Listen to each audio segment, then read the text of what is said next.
ராசி அன்பர்களுக்கு இந்த 2025வது ஆண்டு எப்படி இருக்கும் என்று பார்ப்பதற்கு முன்னாடி நீங்கள் எப்படிப்பட்டவன்னு கொஞ்சம் தெரிஞ்சுக்குங்க. பொதுவாகவே மேஷ ராசி என்றாலே என்னென்னு பார்த்தீங்கன்னாலே ரொம்ப ஸ்ட்ரிக்டாக இருப்பீங்க. ரொம்ப பார்க்கறதுக்கே அப்பா அவர்கிட்ட போக முடியாதுப்பா அவ்வளோ ஸ்ட்ரிக்ட்டு, பக்கத்தில் போனாலே நம்ம புலி மாதிரி ஆகிடுவார்ன்ற மாதிரி ரொம்ப ஒரு ஹார்டாக பார்க்க தெரிவிங்க.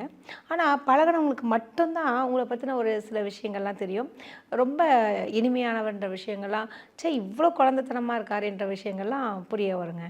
சரிங்க, இந்த 2025வது ஆண்டு மேஷ ராசி அன்பர்களுக்கு எப்படி இருக்கும் என்று பார்க்கும்பொழுது என்னடா அது எல்லாரும் எதிர்பார்த்துட்ருக்கிற ஒரு விஷயந்தாங்க. ஏன்னா இப்போ 2025வது ஆண்டு மேஷ ராசிக்காரங்களுக்கு ஐயோ 7.5 வரப்போகுது, இப்போ ராகுக்கு இது பேச்சு இருக்குது, அப்புறம் குரு வேற மாறுறாரு, எல்லாமே நமக்கு இப்போ சாதகமாக இருக்கா பாதகமாக இருக்கான்னு ஒரே கன்ஃபியூஸ்டாகவே இருப்பீங்க. கவலைப்படாதீங்க. பொதுவாகவே சனி பகவான் என்ன செய்வார் அப்படின்னு பார்க்கும்பொழுது அவர் செய்ய வேண்டிய ஒரு விஷயம்னா நீங்கள் நல்லது செய்தால் நல்லது தருவார் அப்படின்ற ஒரு விஷயங்கள்.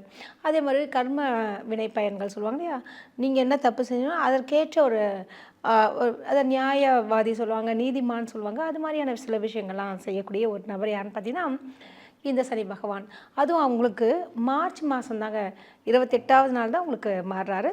ஸோ இந்த 2025வது ஆண்டு மார்ச்சுக்குள்ளார ஏதாவது முக்கியமான விஷயங்கள், தொழில் ஆரம்பிக்கணும் அல்லது மேரேஜ் விஷயங்கள், இது மாதிரியான விஷயங்கள்லாம் நீங்கள் செய்து முடிப்பது மிக மிக நல்லதுங்க. அதே மாதிரி ஏன் என்னடா அதுன்னு கேட்காதீங்க. என்ன காரணம் பார்த்தீங்கன்னா 2025வது ஆண்டு இந்த மார்ச் 28க்கு மேலே உங்களுக்கு 7.5 பிடிக்குதுங்க. அதாவது என்னடா அது 7.5யா அப்படின்னு நினைக்காதீங்க. உங்களுடைய ஜாதகத்தில் சனி பகவான் மிக சிறப்பான ஒரு அம்சத்தில் இருந்தால் நிச்சயமாக சனி பகவான் நல்லதே தருவாருங்க. அது ஜாதக பலன் சொல்லுவாங்களே, அதாவது லக்னம் தசாபுத்தி இப்போ உங்களுக்கு எப்படி இருக்குன்ற விஷயங்கள்லாம் அது தெரிய வரும். உங்களுக்கு ஜாதகத்தில் ரொம்ப சிறப்பாக இருந்துச்சுன்னா இந்த 7.5 சனிலாம் ஒன்றும் பண்ணாதுங்க. ஸோ இருந்தாலும் நீங்கள் இந்த 7.5 சனி மற்றும் இந்த குரு பகவான் இது வரைக்கும் அழகாக கை கொடுத்துட்டு இருந்தார் தனவாக்கு ஸ்தானத்தில், அவரும் உபஜயஸ்தானத்தில் 3வது இடத்துக்கு போகிறாரு. ஸோ பண விஷயத்தில் இப்போ சேமித்து வையுங்கள். ஏன்னா 7.5 சனியும் உங்களுக்கு ஸ்டார்ட் ஆகுது, ப்ளஸ் தனக்காரகனாகிய அந்த குரு பகவான் மாறுறதுனால கொஞ்சம் எச்சரிக்கையாக இருக்க வேண்டிய ஒரு காலகட்டம். அது மட்டும் இல்லாமல் பார்த்திங்கன்னா உங்களுக்கு ராகு கேது நிச்சயமாக ஒரு நல்ல ஒரு சப்போர்ட்டிவ் தருவார். அது எப்போன்னு பார்த்திங்கன்னா அந்த மே மாதம் 20வது நாள் சொல்லுவாங்க. அந்த காலகட்டத்தில் நீங்கள் தயவு செய்து ஒரு பெரிய இன்வெஸ்ட்மெண்ட் அது மாதிரியான விஷயங்கள்லாம் பண்ணும்போது கொஞ்சம் கவனமாக இருக்கிறது ரொம்ப நல்லது.